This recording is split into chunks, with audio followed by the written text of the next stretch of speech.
Boa noite a todos. Mais uma live especial na noite de hoje. Família, pandemia. As famílias constituem o primeiro lugar onde nos formamos como pessoas. Boa noite, Ana Cecília, Jane, Cezimbra. As famílias constituem o primeiro lugar onde nos formamos como pessoas e, ao mesmo tempo, são os tijolos para a construção da sociedade. Djevane, muito boa noite. Papa Francisco comentou sobre isso na homilia na celebração do patrimônio de 20 casais na Basílica de São Pedro, em 14 de setembro de 2014.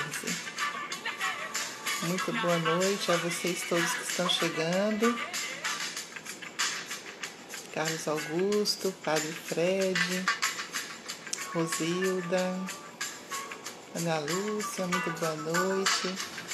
Bernadette.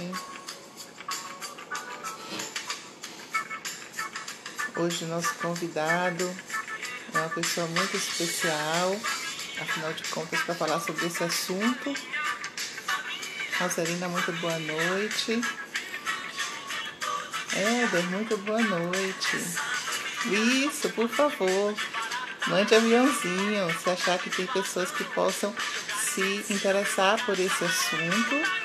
Hoje o nosso convidado é uma pessoa muito especial, Clélio Oliveira Souza.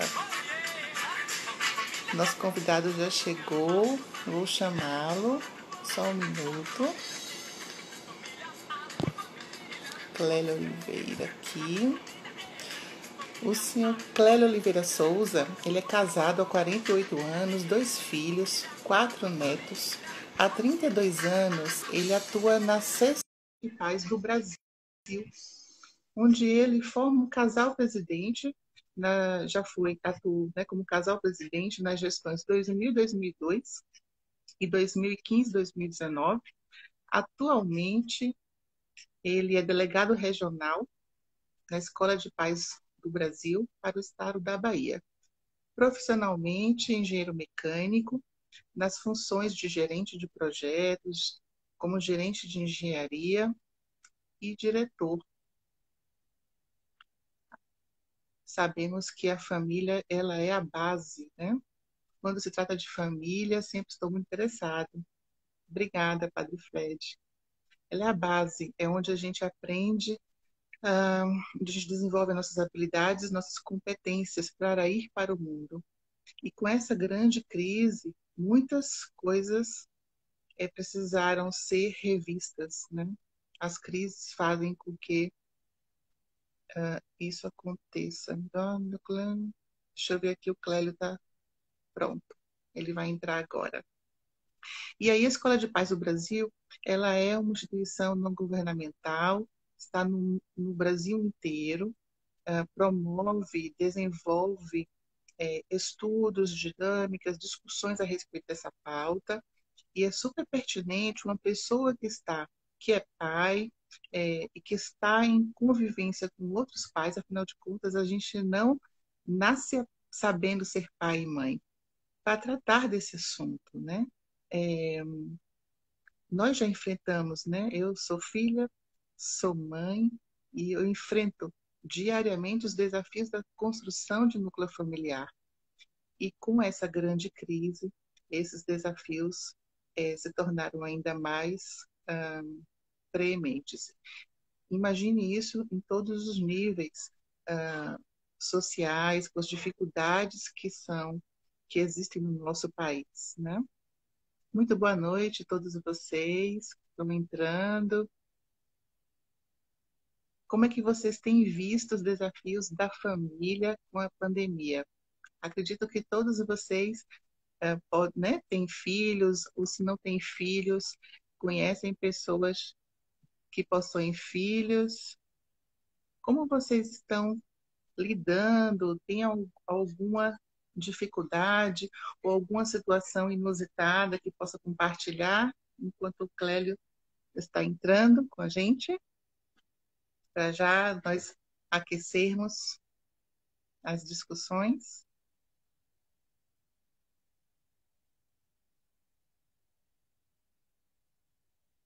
Faça seus comentários. Tati Souza, boa noite.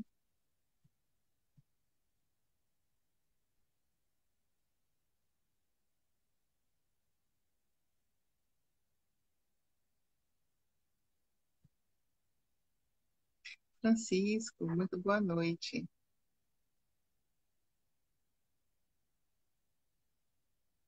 Alice, boa noite.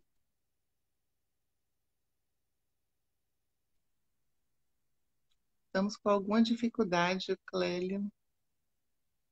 Felipe Neto e esses tios de youtubers que influenciam essa geração. Pois é.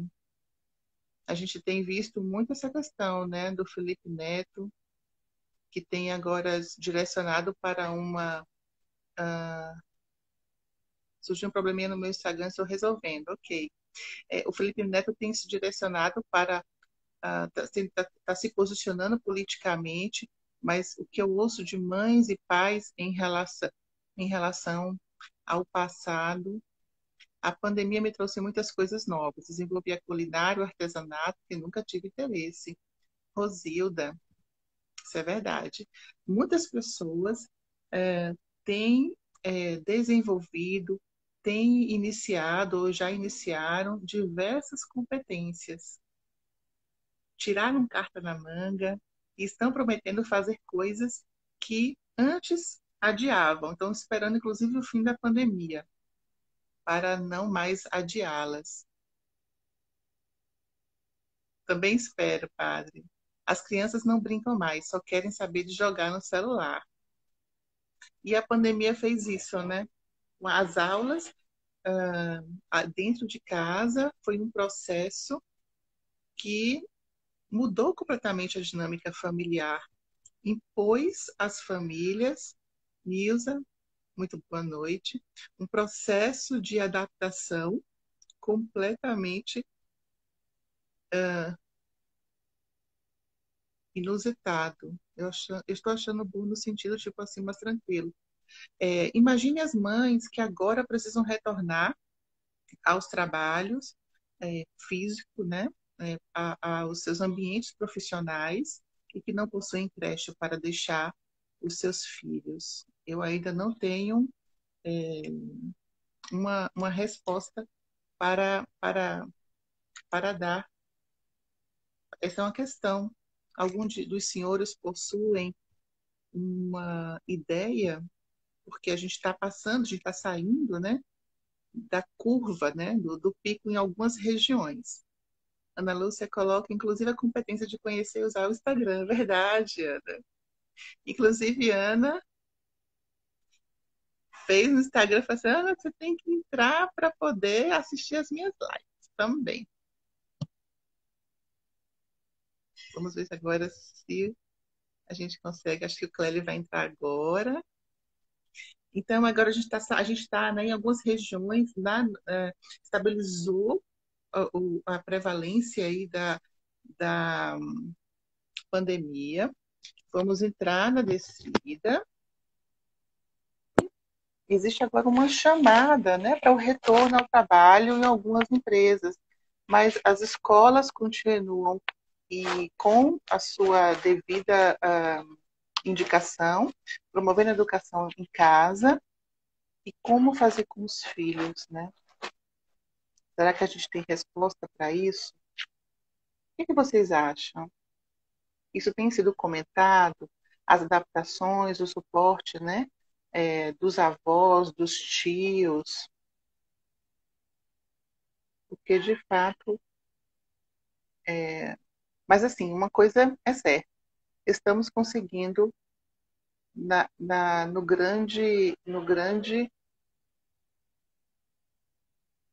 no final das contas, ultrapassar. Helder comenta, nos fez valorizar o simples e ter um olhar mais cuidadoso para o outro. Gente, eu não estou conseguindo o Clélio entrar. que é que eu vou fazer? Deixa eu ver aqui, tá tentando. Pronto. Minha última tentativa, senão eu vou sair. Pronto, acho que vai entrar. Eu já ia sair para entrar novamente. Agora ele está entrando. Que bom. Olha aqui. Clélia? Oi, tá me ouvindo? Pronto, tô te ouvindo. Eu estava aqui. Muito boa noite. Só não estou vendo. Pronto, seja muito bem-vindo. Boa Estava aqui noite. já estava aqui com a plateia.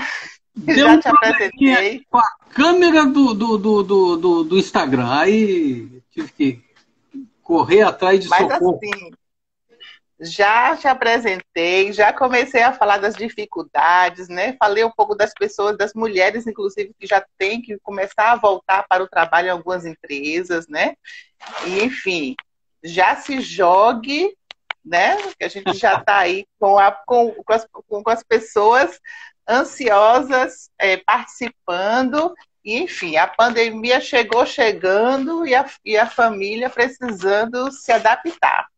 Seja Pois é, muito a pandemia bem-vindo e obrigada. aqui no meu Instagram, tá vendo? Faz parte. É Mas a é o prova seguinte, da pandemia. o tema que a gente combinou, você me pediu para abordar, seria família versus pandemia, né? Vamos encarar essa situação? É isso? Pois bem, vamos lá.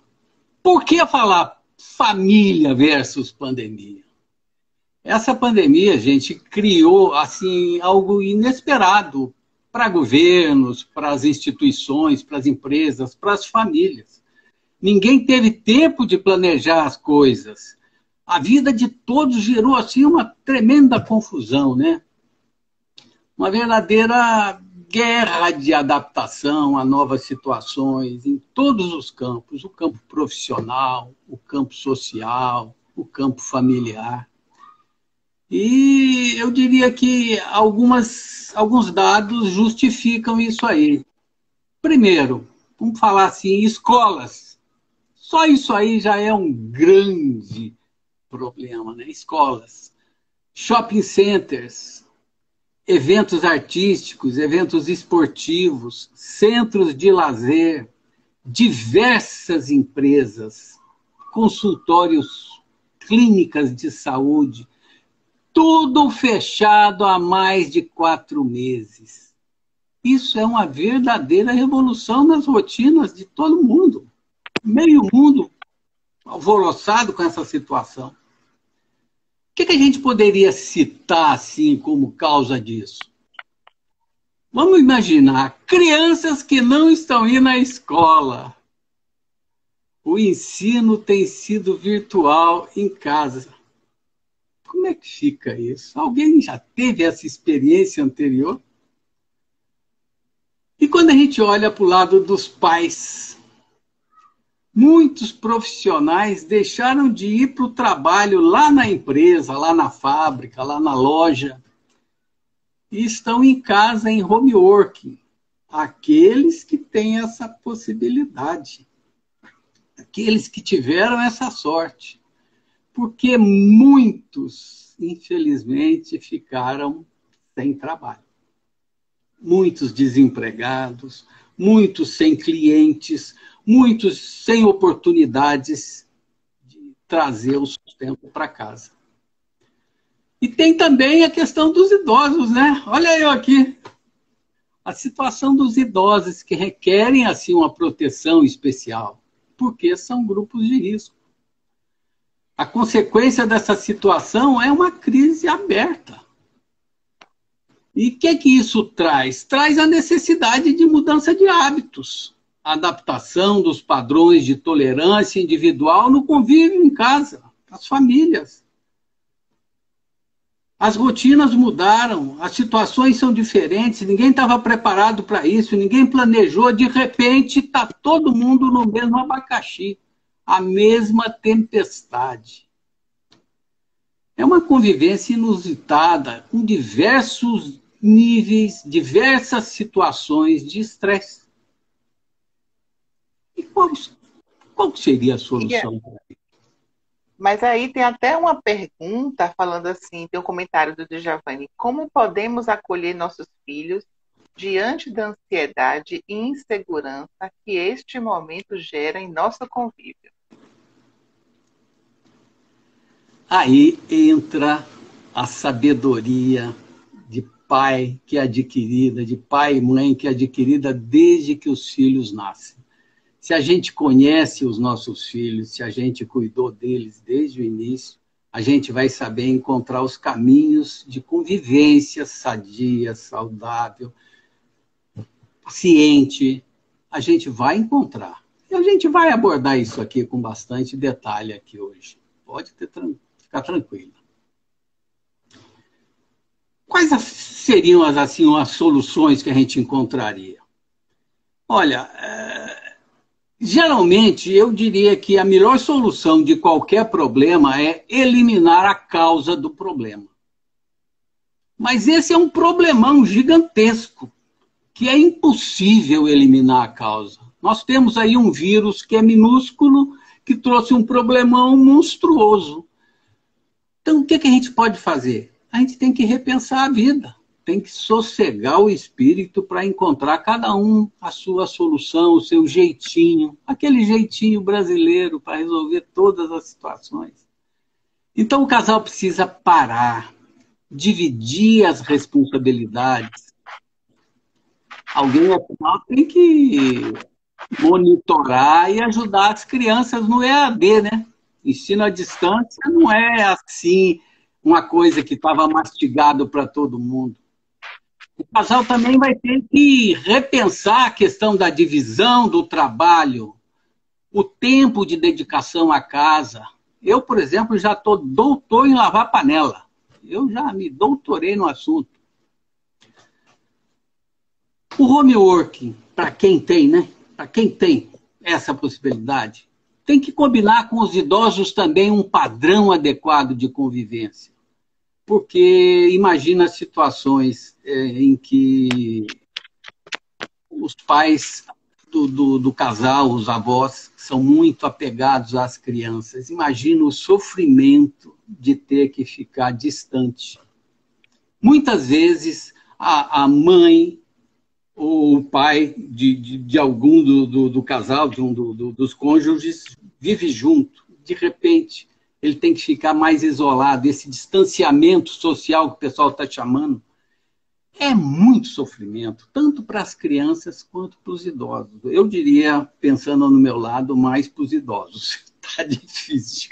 E a gente ainda não tem um exame de fácil acesso barato, né? Do ponto de vista de acessibilidade de barato, que possa, com segurança, permitir que periodicamente a gente possa fazer, detectar o vírus para poder fazer essa visita. Hoje mesmo estava atendendo uma pessoa cuja mãe tem adoecido, né, do ponto de estar psicossomatizando pelo distanciamento, né?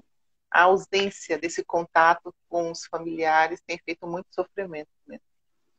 Eu tenho lido muita coisa assim, aterrorizante, coisas de gente que chega não só pelo problema do distanciamento social, mas pelo problema do desemprego, da falta de esperança, gente que está chegando às raias assim, do absurdo, da loucura, até suicídio, já li coisa a respeito, é assustador.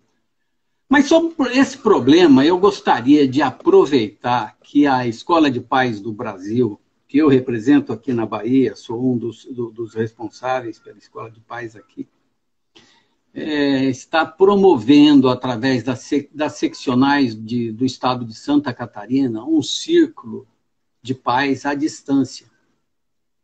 Está por esses dias, vai até setembro. E lá nesse círculo, que eu, por acaso, estou assistindo, está em franco debate essa questão da situação das famílias nessa pandemia.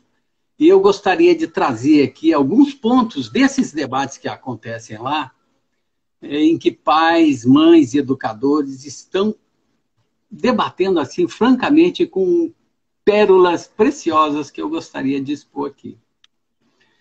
Fique à vontade. Tá bom, então eu vou discorrer rapidamente sobre isso e depois a gente continua o papo. São questões que a Escola de Paz coloca para esse grupo de participantes. Por exemplo, que colocaram lá assim, desencontros familiares nas crises, especialmente agora na pandemia.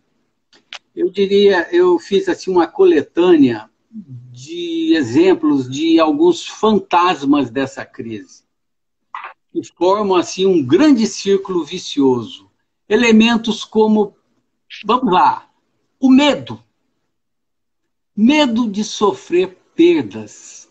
Toda mudança traz ganhos e traz perdas.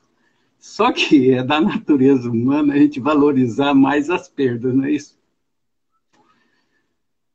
Medo de ficar angustiado. Essa angústia, angústia de se sentir incapaz diante de uma situação, de não enxergar um horizonte.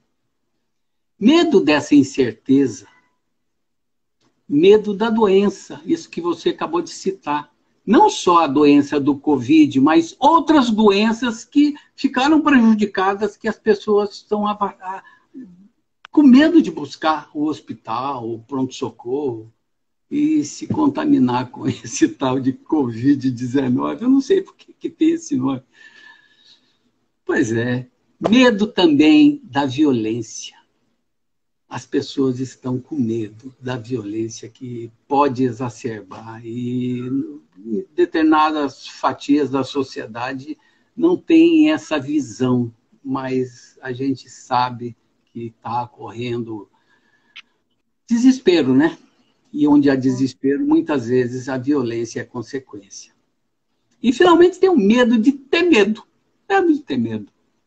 Ansiedade.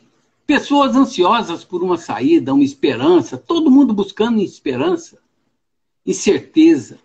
E o que sobra são dúvidas. Versões e versões sobre origens, causas e possíveis curas dessa pandemia maluca, né?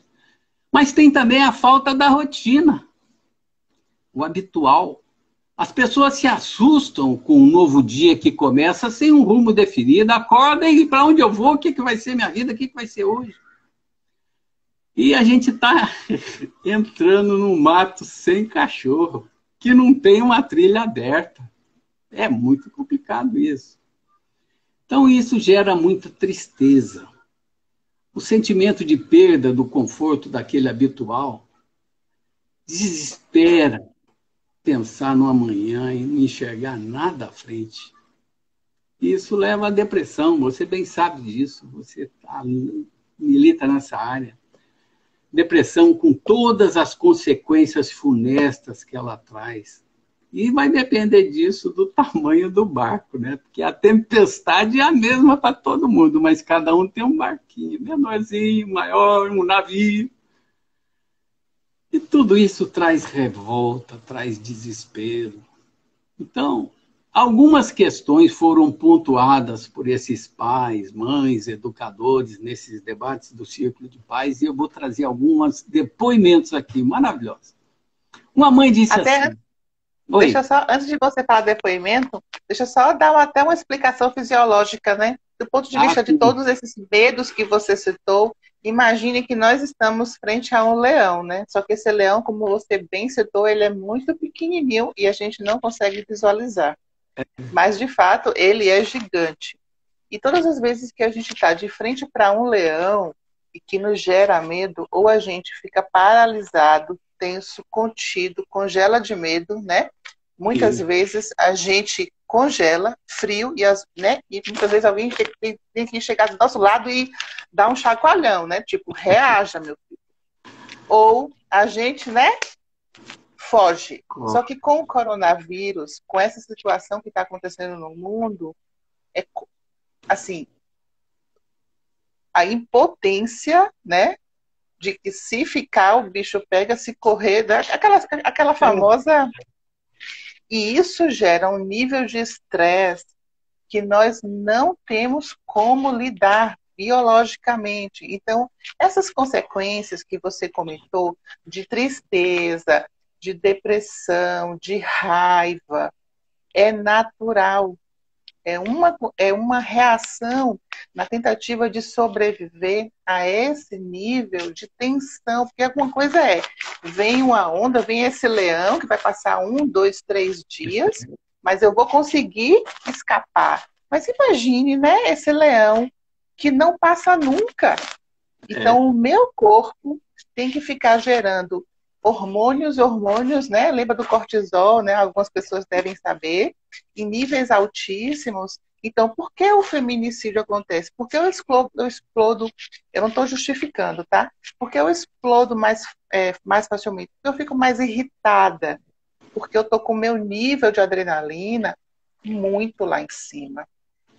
É só uma pimentinha para tentar dar uma explicada. Mas vamos lá, os depoimentos.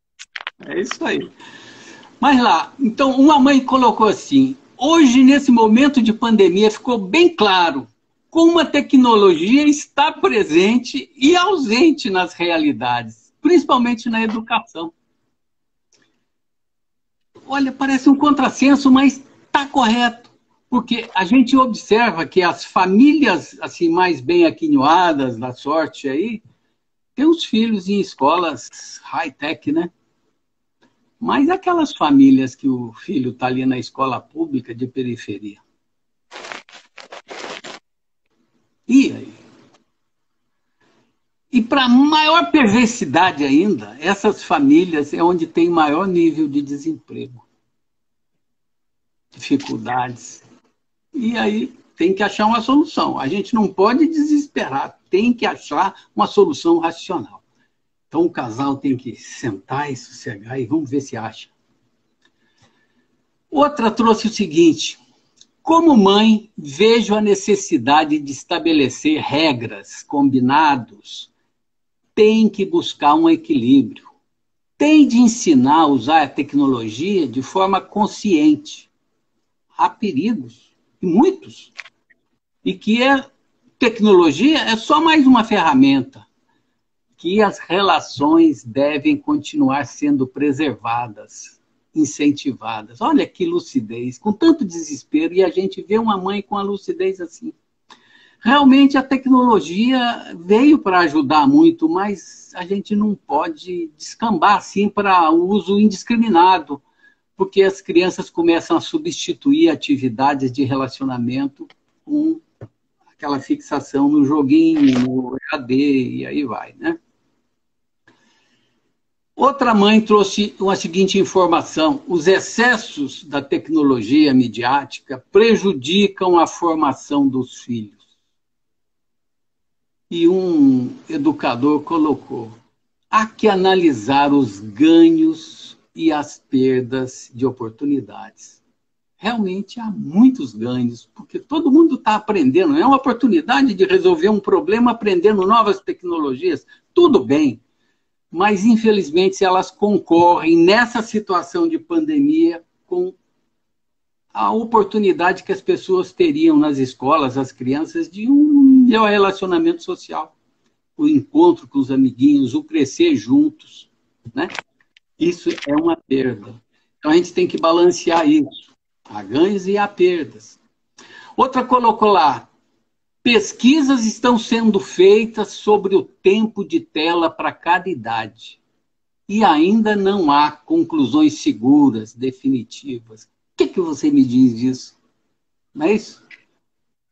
Mas, inclusive, eu quero lembrar que eu e doutora Marcela Cavalcante, uma neuropediatra, inclusive escrevemos um artigo para a Escola de Pais do Brasil, que saiu numa edição, eu não lembro qual foi, mas está sobre o uso de telas e a regulamentação que tem até hoje. Agora, imagine na pandemia, tudo que a gente escreveu, tudo que estava nas diretrizes, caiu por terra. Uhum. E os impactos disso, a gente só vai saber, né, no futuro. No futuro. Infelizmente, a gente tem que ir convivendo com essa incerteza. Infelizmente, é isso. Outra trouxe assim: com certeza, há pais que jogam as responsabilidades, olha isso aqui, com certeza, há pais que jogam as responsabilidades da educação para as escolas e professores, e isso é muito difícil e, ao mesmo tempo, triste para a criança. Imagina nessa situação de pandemia que não tem a professora, que não tem os coleguinhas da escola, a criança presa em casa, muitas sem oportunidade de se relacionar com estranhos, com outras pessoas, e aqueles pais que, geralmente, quando deixam a responsabilidade de educação para a escola, eles não vão ter tempo nessa pandemia ou interesse de dedicar algum tempo, né, a participar com os filhos. Então é complicado. E na hipótese de pais com relacionamento interpessoal saudável. A gente nem está tratando dos conflitos, né, de relacionamentos problemáticos. Com certeza não. Outra questão que a Escola de Paz colocou em debate para esses casais, e eu achei assim, muito interessante, foi como esses desencontros se manifestam no dia a dia da família. Os sinais e os sintomas. E os depoimentos também brilharam. Falta limite para esse bom uso da tecnologia, pois a geração alfa, sem esse limite, troca momentos de vivência infantil como brincadeiras em função de joguinhos ou filminhos, prejudicando inclusive sua vida social ou convívio em família. Volta àquela questão anterior, né?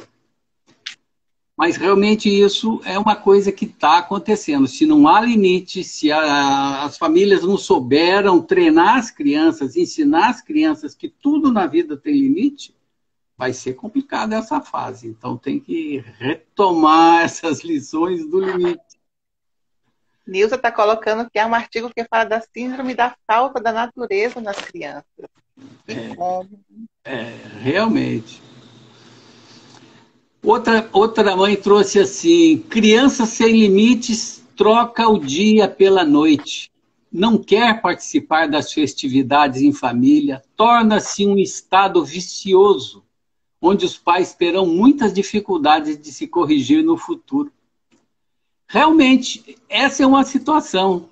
Eu, por exemplo, observo aqui da janela do meu escritório, no prédio vizinho, um menino que fica até... Às vezes eu fico trabalhando aqui até meia-noite, 11 horas, meia-noite, e o menino está lá na janela, fica bem de frente assim, jogando um joguinho que simula no computador ou na TV, aqueles ping-pong, né? Aquela coisa. Ele fica ali até perto de meia-noite. Uma outra criança vizinha, o pai fica estudando até altas horas, meia-noite, e ela fica junto. As crianças estão perdendo, trocando o dia pela noite. Eu não sei, não é da minha área médica, mas eu sou engenheiro, né? Mas eu já li alguma coisa que as crianças têm que dormir de noite. Que de noite o sono é preferencial por causa de a falta de luz, do silêncio. As pessoas, né? As pessoas, crianças e adultos, com exceção daquelas pessoas que são naturalmente vespertinas, que tem alguma, que são a minoria, que de fato produzem à noite. Mas nós, assim, a grande maioria das pessoas devem dormir à noite, são produtivas durante o dia. Se a gente observar, o pico dos acidentes acontecem ali entre 3 e 4 horas da manhã. Se a gente se permitir, às 11 horas a gente vai ter um pico de sono. Às 2 da manhã a gente está morrendo de sono. É só respeitar o nosso corpo, estar atento a ele. É isso. Que bom colaborar assim, né? Você colaborando comigo, eu fico mais seguro, mais tranquilo. Então, outra mãe colocou aqui: difícil busca de espaços de diálogo com meu filho, buscando conciliar meu horário de trabalho em home office, suas aulas online e as suas rodas de conversa com os amigos virtuais. Realmente, muitas famílias, inclusive assim, há casos de famílias que só tem um celular ou só tem um computador. E aí, esse conflito, né, de interesses.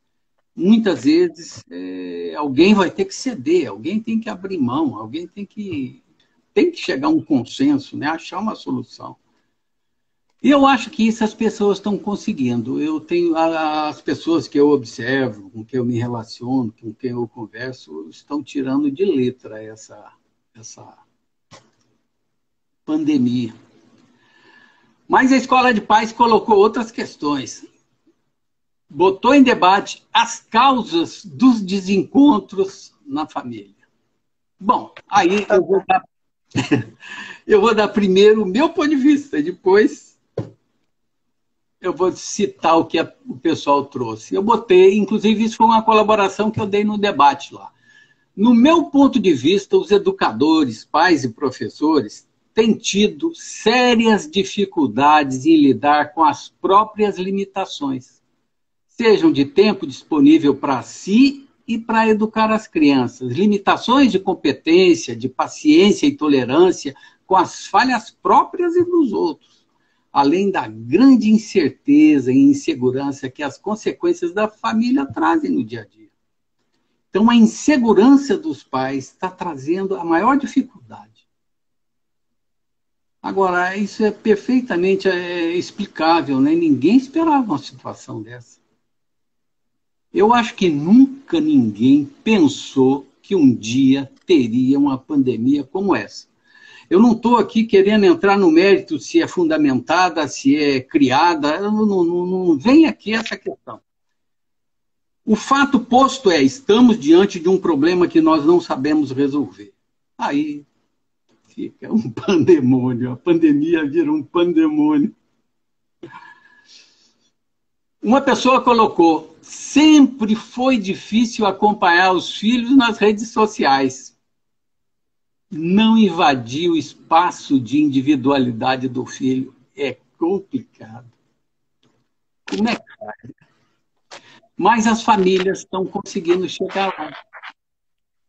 É como você falou, quando é uma família bem estruturada, que não há desentendimentos, não há brigas, não há separações, coisa caminha bem, as famílias estão conseguindo.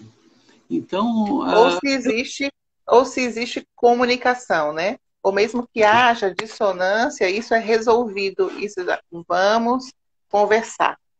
Existe esse hábito, né? Exato. E também tem outra coisa, né? Muitos pais estão tirando proveito dessa situação, porque estão aprendendo a acessar as redes com os filhos.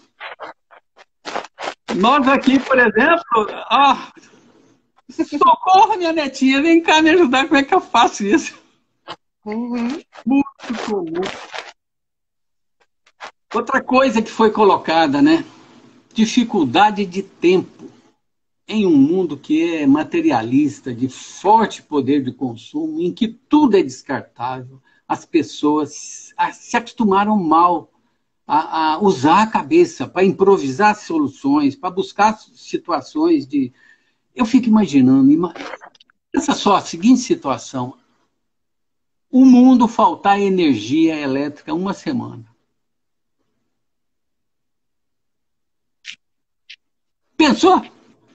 Geladeira fora, máquina de lavar fora, luz, computador, TV.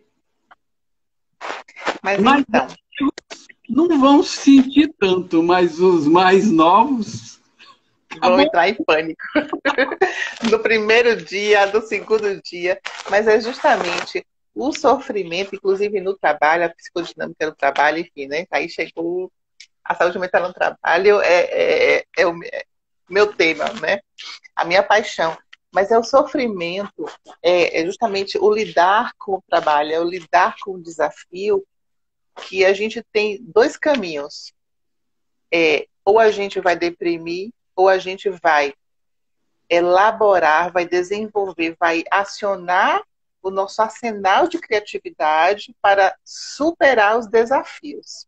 Então, se faltar luz durante uma semana, é provável que tenha essa reação primeira, né, de raiva, alguns vão ficar tristes, outros vão ficar congelados, mas logo depois alguém, né, vão começar e a criatividade do homem vai vir à tona, vai fazer a roda girar para sobreviver. É isso que faz, enfim, a gente resistir e superar os problemas, né? Mesmo que uma parte das pessoas vão ficar no sofrimento e na dor por não conseguirem, não é porque elas sejam fracas, mas é porque elas não conseguem, frente a esse leão, né, o apagão das luzes, dar conta. Pois é, então o nosso papel de pais, principalmente os pais, é orientar para que os filhos, os alunos, no caso dos professores, que eles tenham filtros para acessar os conteúdos interessantes, né? Interessantes para a formação deles e mesmo o lazer em tempos assim de pandemia, né? Mas a Escola de Paz colocou mais uma questão muito interessante. Saídas, soluções para que os desencontros sejam oportunidades de reencontros. O pessoal foi criativo. Colocaram lá, conversar com as pessoas, estar em contato com o outro. Cada um vai construindo o seu caminho, mas não distanciando de valores, de princípios. Primor, beleza. Outro colocou, mostrar o que de bom podemos conquistar no mundo digital. São tantas descobertas, aprendizado, de estarmos conectados nesse momento de distanciamento social, mas não estamos isolados. E isso é muito bom. Uma das coisas que eu comento é que nós estamos distantes corporalmente. Isso. Como nós estamos aqui, né? A distância é corporal, mas não estamos distantes socialmente. Isso, e estamos afinados em pensamento. Isso. Pois é. E uma outra pessoa colocou, e estarmos sempre juntos, aprendendo, discutindo, trocando ideias, participando ativamente, sendo presentes, olha aí, e referência na vida dos nossos filhos. E principalmente dando exemplo. Eu acho que é uma oportunidade de crescimento para as famílias, essa experiência inusitada. Uma relação de generosidade e firmeza, uma disciplina positiva para o virtual, o digital. Uma outra mãe colocou, a nova geração de jovens já vinha se relacionando virtualmente. Talvez isso os proteja um pouco dos efeitos do isolamento. Eu acrescentaria aí que nós temos que atentar para excessos e risco de perda de imunidade. Todos precisam de sol, precisam de ar livre, precisam de exercícios físicos. Mas podemos também aí aprender com os jovens, né? Eles estão lá no isolamento deles, no mundo virtual, e a gente tira uma, como diz aqui na Bahia, uma ponga nesse bonde, né? Outro, pois, realmente é impossível acompanhar as novidades tecnológicas. Se a relação pai e filho for de diálogo, carinho e compreensão, tudo se torna mais fácil. É isso aí. As pessoas estão vendo que tem saída, tem solução. Outro colocou assim, quanto ao tempo, também precisa ser negociado. Quantas coisas nossos filhos podem ir participar conosco, acompanhar, assim se sentirão incluídos, pertencentes. Então é a mãe que chama o filho para ajudar a arrumar a casa, para ajudar a arrumar os brinquedos dele, o quarto dele, os livros, e aí vai. Uma outra mãe colocou assim, não se preocupe com perfeição. Os filhos sabem absorver as nossas irritações, às vezes as nossas impaciências, limitações. A sabedoria aí.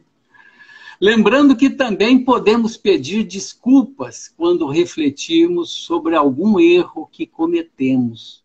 É muito difícil para os pais dar o braço a torcer quando corrigir o filho erradamente, por exemplo, né?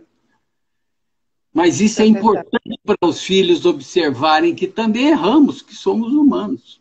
A gente tem que vencer esse pudor, né? A gente não pode querer ser super-homem, super-mulher. Verdade incontestável, precisamos sempre estar estudando, aprendendo, evoluindo. Nenhum curso anterior à Covid-19 preparou os pais, educadores e alunos para enfrentar essa pandemia. A gente está aprendendo no chão. Mas é isso aí. Eu gostaria de deixar uma mensagem assim da Escola de Paz. Você, na hora que puder me abrir esse espaço. Tem alguns comentários aqui. Falta o abraço de Nilza. Nilza tem uma mensagem, inclusive, do presidente da Sociedade Brasileira de Infectologia, Dr. Clóvis Arnes, lembrando que a família, né, quem teve coronavírus está liberado, né, porque já tem imunidade pelo menos 6 meses garantido aí, que é o tempo de doença. A gente tem que manter a etiqueta social, porque na verdade a gente não sabe, né, do lado de fora quem teve, quem não teve, mas, enfim, a nova luta, comenta, mas com essa situação descobrimos o quanto estávamos distantes das crianças. Disciplina positiva, inteligência emocional, a Tati, precisamos estar abertos a enxergar e praticar o lado positivo, porque toda crise também tem um lado positivo. Falando sobre abraço, teve até algumas postagens, né? Algumas pessoas fizeram, enfim, coloca isso aí para pessoas que não tiveram coronavírus, estão distantes das famílias, né? Dos pais, envolverem lençol, né? Teve uma clínica de idosos que fez, foi super criativo, eles fizeram um painel assim com plástico gigante, com mãos assim, para que os filhos pudessem, né, como um cirurgião mesmo, né, encaixar os braços e poder abraçar os seus pais. Foi muito, muito bonito esse trabalho. Precisamos estar abertos ao lado positivo, né? Pronto. E eles sim, absorveram com humildade. Então, agora está aberto, a gente já está chegando perto de fechar a live. Fique, por favor, à vontade para falar da Escola de Paz do Brasil. Pois bem, nós então podemos dizer que a crise já caminha para um fim bem próximo. Os índices de infecção e letalidade da pandemia caem dia a dia. Opções de cura, a gente já ouve falar que já são em alguns casos, disponíveis. Teremos, antes de um ano à frente, opções de vacina. Já estão falando que para o fim do ano, começo do ano que vem, a gente vai ter alguma vacina. A questão econômica já está começando a se equacionar no mundo todo e as pessoas já estão começando a ver um futuro um pouquinho menos nebuloso. É de se pensar que nada será como antes, como diz aquela música, né? Houveram grandes perdas de vida, perdas de patrimônio, perda de esperança. Mas houve uma evolução nos valores de cidadania. As pessoas puderam usar o isolamento social para aprender algo sobre os valores de humanização. E a Escola de Paz do Brasil está e estará sempre disponível, presente na campanha pela família, pela cidadania, pela humanização e educação do nosso povo. E também usamos esse período sabático, para reforçar os planos de nossa ação.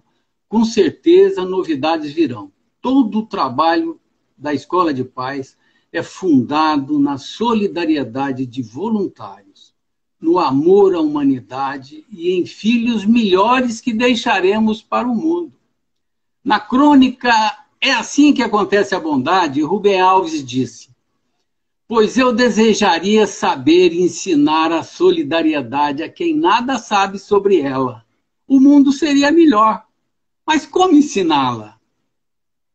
A Escola de Paz do Brasil tem como missão ajudar pais, futuros pais e agentes educadores a formar verdadeiros cidadãos. É um movimento voluntário formado por pais, futuros pais e agentes educadores que se dedicam a estudar os aspectos educativos da família, para atuarem na capacitação de interessados em aprimorar-se e atualizar-se na arte de educar. Veja alguns objetivos da Escola de Paz do Brasil. Primeiro, buscar de maneira participativa a troca de ideias a respeito da educação de crianças e jovens, diante dessas transformações provocadas por novos costumes e pelo avanço dos conhecimentos científicos e tecnológicos que marcam a nossa sociedade atual, dia a dia mudando. Conduzir a uma reflexão sobre a problemática educacional, auxiliando a promover a mudança de comportamento desaconselháveis ou inadequados. Um outro objetivo seria chamar ao debate e atualizar os pais e agentes educadores no sentido de se autoeducarem, a fim de melhor exercerem o seu papel na educação das crianças. Então, o nosso debate tem como foco a família, os valores, os costumes e relações sociais que têm sido transformadas pela velocidade do mundo pós-moderno, provocando dúvidas e incertezas nos pais e nos educadores quanto ao seu papel educativo, abordando conhecimentos psicopedagógicos desde o nascimento até a adolescência. O nosso ciclo de debates está estruturado em círculos de pais, em que são debatidos ou vivenciados em até 8 temas principais. Uma observação, nós chamamos círculos de pais porque na nossa tradição de formação preferencial para as vivências presenciais, a gente formava um círculo onde as pessoas todas se veem e dali fluía o debate. Então, o nosso temário, o que a gente aborda? Primeiro, educar é um desafio, valores e limites na educação, pai, mãe e agentes educadores e o seu papel. A educação do nascimento até a puberdade, adolescência, o segundo nascimento, a sexualidade no ciclo de vida da família, cidadania e cultura da paz. E, finalmente, como marco o mundo com a minha presença. Eu gostaria de fechar essa nossa conversa deixando aqui um trechinho, uma lindeza de um texto que tem muito a ver com hoje. E anos atrás eu utilizei em um trabalho da Escola de Paz e depois eu vejo há muitos anos que está correndo direto à internet aí como se atribuído a Shakespeare, embora a verdadeira autora seja uma formanda de uma high school nos Estados Unidos, há muito tempo já faz isso. O título é O Menestrel, ou Um Dia Você Aprende. É lindo. E diz assim, eu vou ler só um trechinho. Depois de algum tempo, você aprende a diferença, a sutil diferença entre dar a mão e acorrentar uma alma. E você aprende que amar não significa apoiar-se, e que companhia nem sempre significa segurança.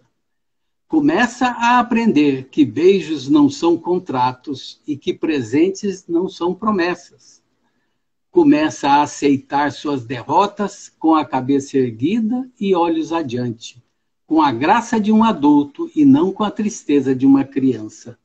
Aprende a construir todas as suas estradas no hoje, porque o terreno do amanhã é incerto demais para os planos. E o futuro tem o costume de cair em meio ao vão. É isso aí. Uma boa noite a todos, um beijão. Mas antes de você encerrar, Clélia, eu quero agradecer e queria que você falasse em 1 minuto. Quem tiver interesse em conhecer ou se inscrever para participar da Escola de Paz do Brasil no país, como é que ela acessa? Como é que ela conhece? Qual é o site? Qual é o link? Então, veja, o e-mail nacional da Escola de Paz é epb@escoladepaz, tudo junto, .com.br. Aqui na Bahia, o nosso e-mail escoladepaz.salvador@gmail.com. O site da nossa nacional, www.escoladepaz.org.br. É isso aí. Perfeito. Você citou Rubem Alves, meu escritor favorito de todos e todos e todos e todos e todos. Né? A gente nem combinou de verdade. Então, enfim, eu tenho todos os livros dele. Quero agradecer a você por essa oportunidade, pela troca riquíssima de informação, de conhecimento.